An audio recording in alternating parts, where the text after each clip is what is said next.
All right. So we're still discussing lecture series number 5, which is computer software, and we are on to a newly introduced unit, unit number 5. And so we thought of introducing this unit because I think it's important that we get an appreciation of how exactly these things we are calling computer programs get to be executed. And notice here that this unit is tagged as computer program execution because we're trying to avoid the word application.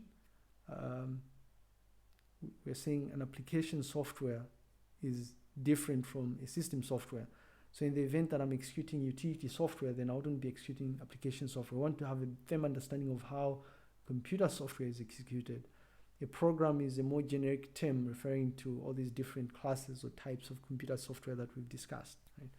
A program is nothing more than a series of instructions. Right? So it doesn't matter if you're referring to a script, a library, application software, or system software, they're all computer programs.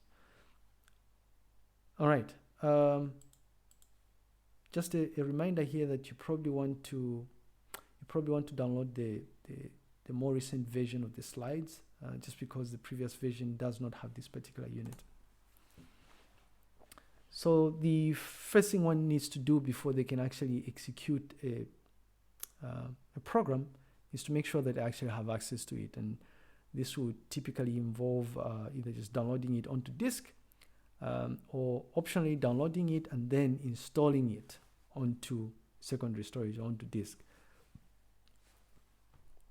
Now, we are placing an emphasis here on the process of optionally installing because we've discovered actually that there are certain types of applications that are portable in nature and don't necessarily have to be explicitly installed.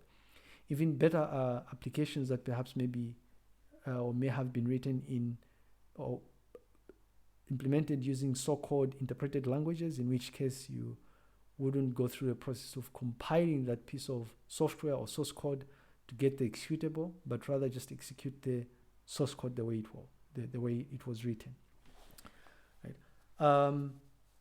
And so the question then that arises is if you have a sort of situation where you don't necessarily have to install this piece of software explicitly onto your machine, then what's exactly the point of installing software, right?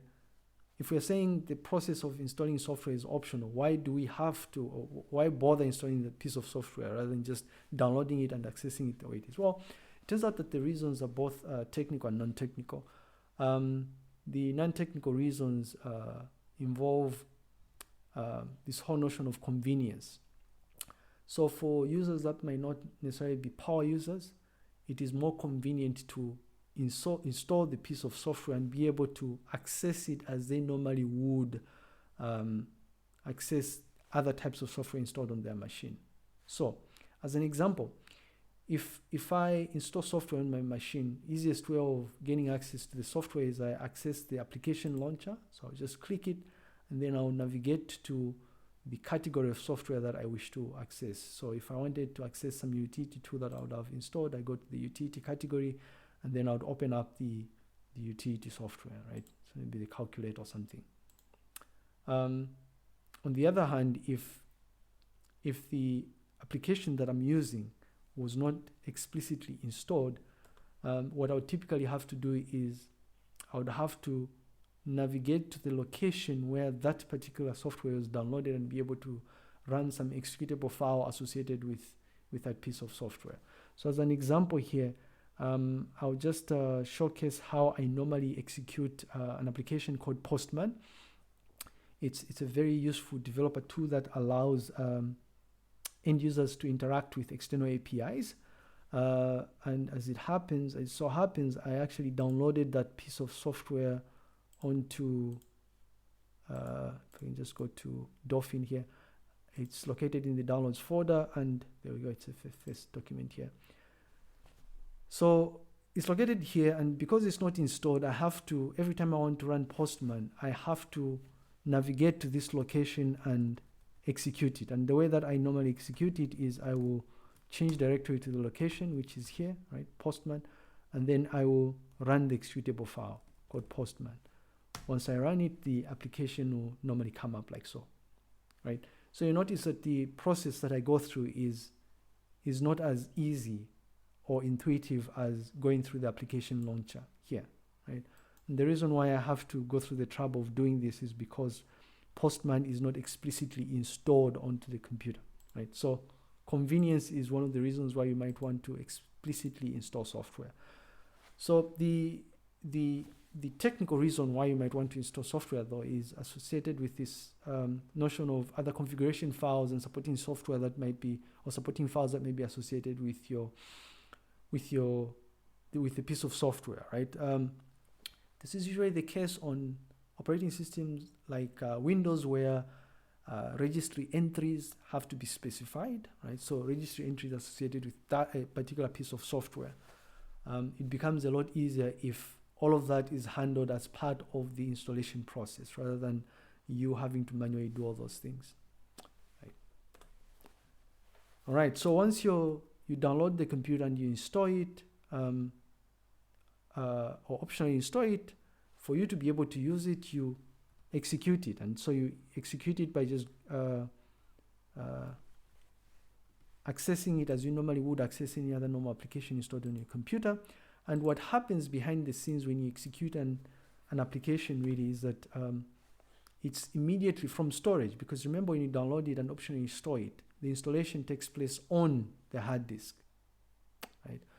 And so every time you execute that program, the installed program, or the program that has been downloaded onto your computer, what happens is the operating system will load it into main memory, right? So from secondary storage, which is where all applications that you use on your computer system are stored, right, when they're not in use. So when you execute it, double click it, or you access it using application launcher, it's going to be loaded into RAM, right? And the idea really of loading the program into RAM is that all the instructions associated with that piece of program or software, or in certain instances, part or portions of that program, are the ones that are going to be loaded into RAM, right? And we're saying portions of it because there are certain programs that are extremely large in size, and so only parts of the program that need to be executed at that point in time would be loaded into main memory, right?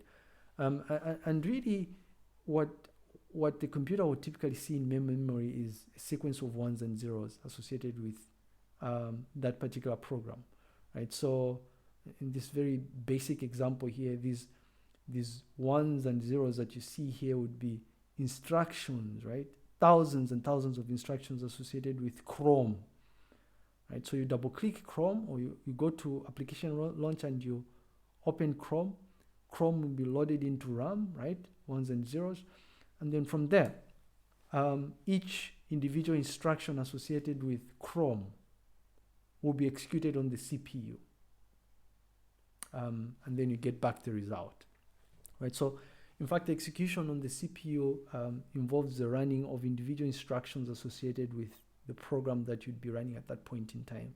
And again, remember that if you are in a situation where you have a number of programs that are executing, as is the case for Lighton, all of these things would be loaded into RAM, right?